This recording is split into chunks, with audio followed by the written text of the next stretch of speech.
Research methods in cognitive psychology.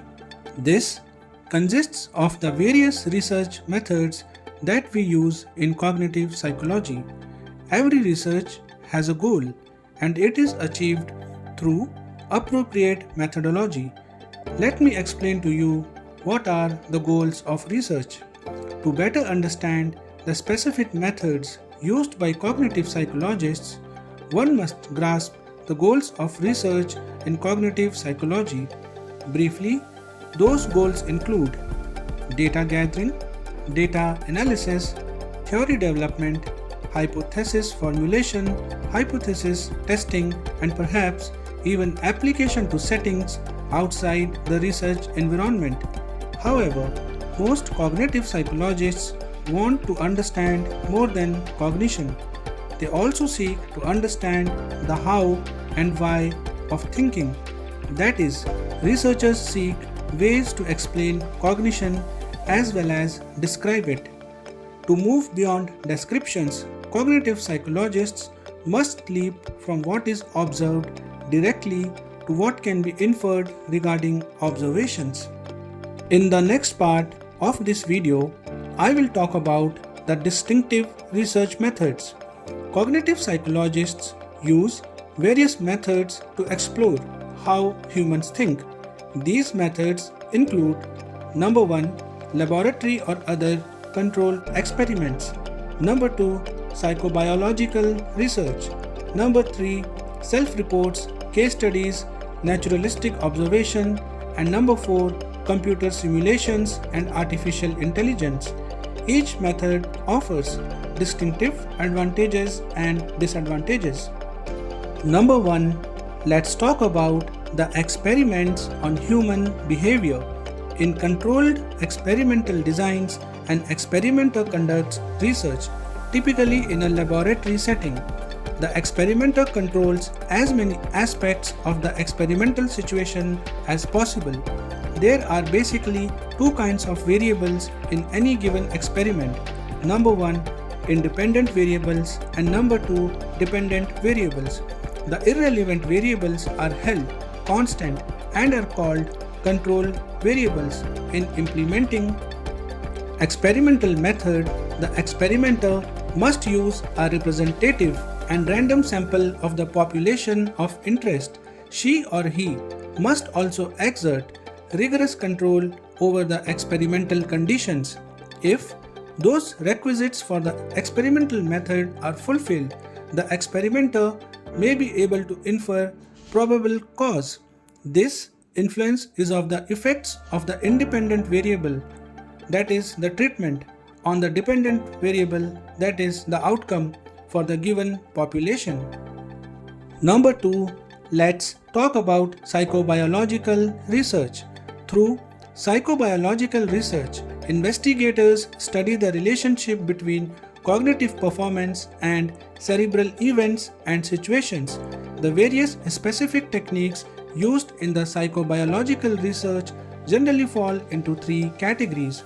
The first category is that of techniques for studying an individual's brain post-mortem, relating in the individual's cognitive function prior to death to observable features of the brain.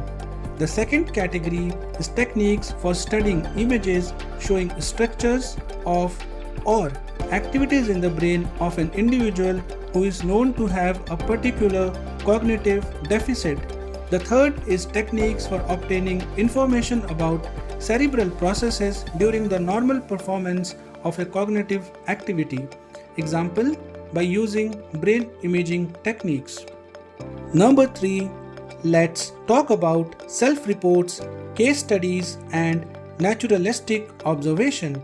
Individual experiments and psychobiological studies often focus on precise specification of discrete aspects of cognition across individuals to obtain richly textured information about how particular individuals think in a broad range of contexts. Researchers may use self-reports, that is, an individual's own account of cognitive processes.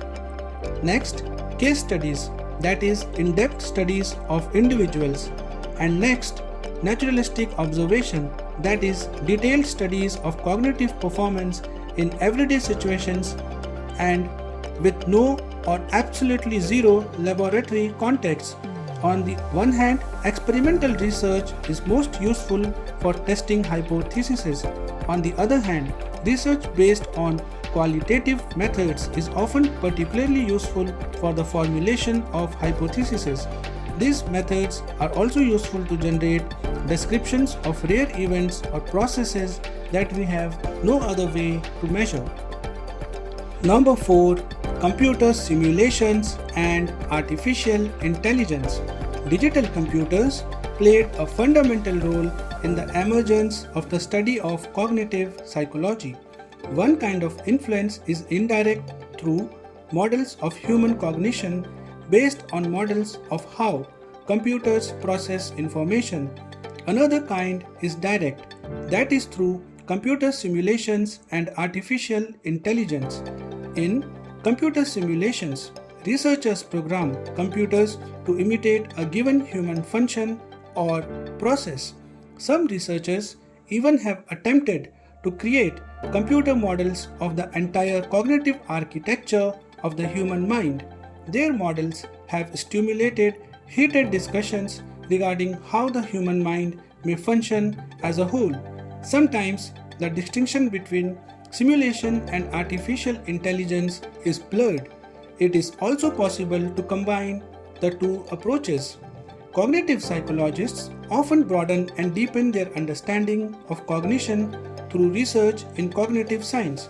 Cognitive science is a cross-disciplinary field that uses ideas and methods from cognitive psychology, psychobiology, artificial intelligence, philosophy, linguistics, and anthropology.